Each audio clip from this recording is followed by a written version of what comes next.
January 2002. I currently chair the Governmental Affairs Committee for the City of Riverside and sit on Land Use and Finance. I'm also this year's chairman. I'm sure all of you have your favorite sitcom this evening you'd rather be watching than watch the two of us here. I'm Frank Schiavone. Give you a little background on me. I was elected to the City Council in January 2002. I currently chair the Governmental Affairs Committee for the City of Riverside and sit on Land Use and Finance. I'm also this year's chairman out at March for the March Joint Powers Commission, and have really enjoyed the first 7 years on the council. As a lot of you are aware of what's taking place in the city right now with what's been called the Renaissance Program, which was really a 30-year infrastructure improvement in refacing of the entire city of Riverside that can be completed in 5 years.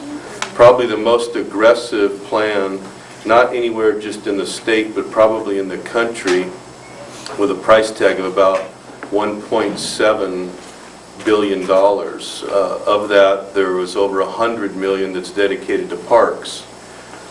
At the present time, as of this very moment, for those that don't know how much has actually occurred, 58% of that is either complete, under construction, or in design this very moment, which is phenomenal with only 2 years into the program.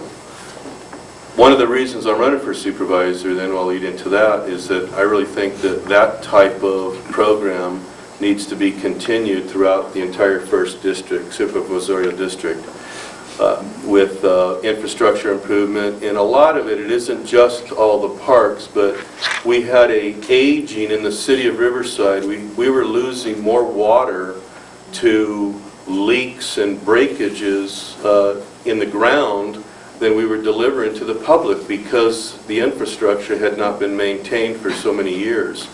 And there comes a point we just have to make that investment for the future. So anyway, I can see the time I'm running low here, but my plan is to continue the Renaissance throughout the entire district and hopefully through the county of Riverside, that it shouldn't be limited just to the city limits of Riverside. So I look forward to hearing your questions. You have 5 minutes. Yeah, what? 5 minutes. Oh, what was the sign you just gave me? I gave you 3. I'll wrap it up, that's fine. I'll pass it. Okay.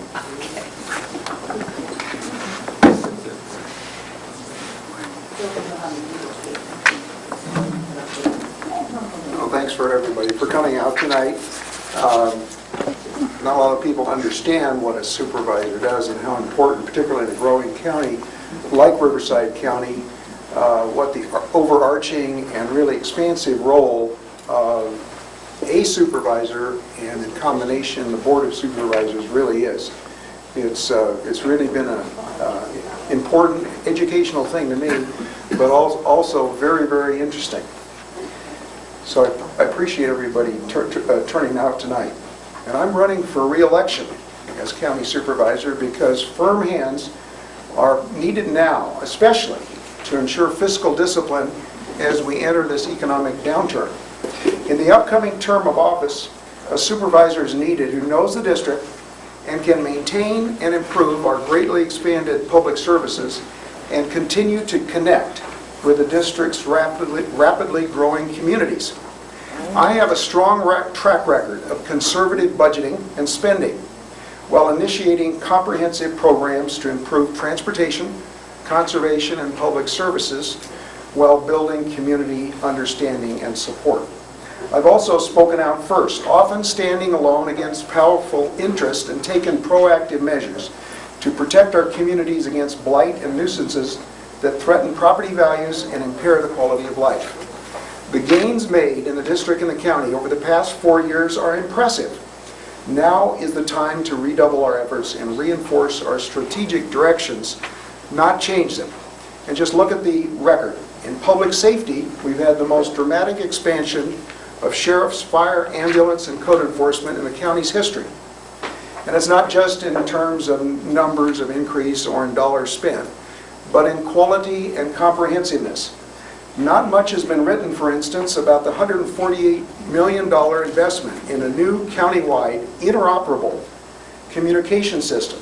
But emergency response and coordination in larger natural disasters will be at an entirely new level when this system goes live. Coordination and training between safety and emergency personnel have greatly improved. Community outreach and feedback have driven down the violent crime rate, cleaned up hundreds of properties, deterred crime and gangs, and changed the perception of many problem residential and business areas from negative to positive. We need now to keep that on course while improving our probation and community programs for youth. Expanding after-school and summer youth programs is especially important now. In protecting taxpayers, I was the first local public official to speak out about the huge taxpayer liability for the 50% increase in public safety pensions a few years back. But I didn't just vote against the fiscally irresponsible move. I put in place a committee of experts to review the long-term financial effects and find ways to reduce the liability. And they did just that by issuing pension obligation bonds at lower interest rates than the state's pension plan charges and paying off most of the debt. The county has already saved $125 million. That's led to other savings in our post-retiree medical liability as well of over $178 million. So we've retained and maintained our high credit rating. All three Wall Street agencies have rated the county high quality, and even Moody's upgraded us last year, and that makes our borrowing costs lower. Our interest rates are low, precisely at the time when we need to invest in long-term facilities like expanded jails, animal shelters, you name it, all the fire stations and the like. In transportation, I was the first locally elected official to call for the 91 freeway private toll lanes franchise restrictions that block more general lanes from Corona to Anaheim to be lifted. This led to Orange County buying out the franchise. Now safety improvements and capacity expansions are underway. A new Green River interchange will be followed in 2009 by a new eastbound lane from the 241 toll road to Highway 71. I also initiated the transportation uniform mitigation fee for our vital highway system, our arterial road system between the cities and the county. This program has already generated over $453 million. There's over 77 projects